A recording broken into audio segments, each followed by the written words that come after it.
Assalamu alaikum.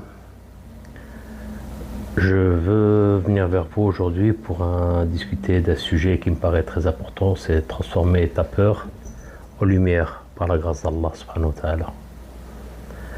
Comme vous le savez, dans chaque cœur, il existe une zone d'ombre que nous appelons la peur, al-khawf. Et pourtant, Allah Azza wa Jal nous rappelle dans le Coran, c'est par le rappel d'Allah que les cœurs se tranquillisent.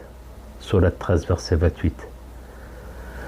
Donc, si on réfléchit bien, on médite, la peur n'est donc pas un signe de faiblesse, elle est un appel, un rappel, une invitation à revenir vers celui qui apaise tout.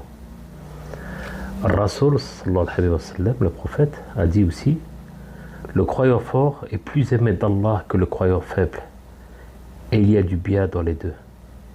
Cette force ne signifie pas l'absence de peur exactement, elle signifie autre chose. Avancer malgré la peur. Il faut la combattre cette peur, il faut avancer. Chercher refuge auprès d'Allah. Tawakkul ala Allah. Transformer l'inquiétude en confiance. Faire de chaque tremblement une invocation.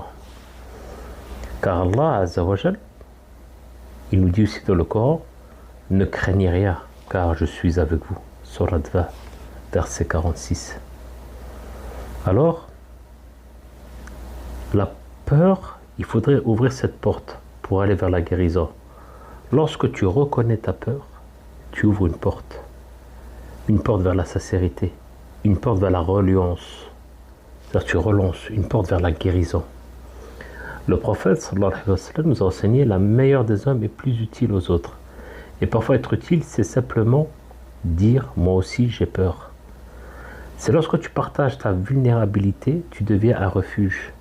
Tu deviens un miroir dans lequel les autres se reconnaissent.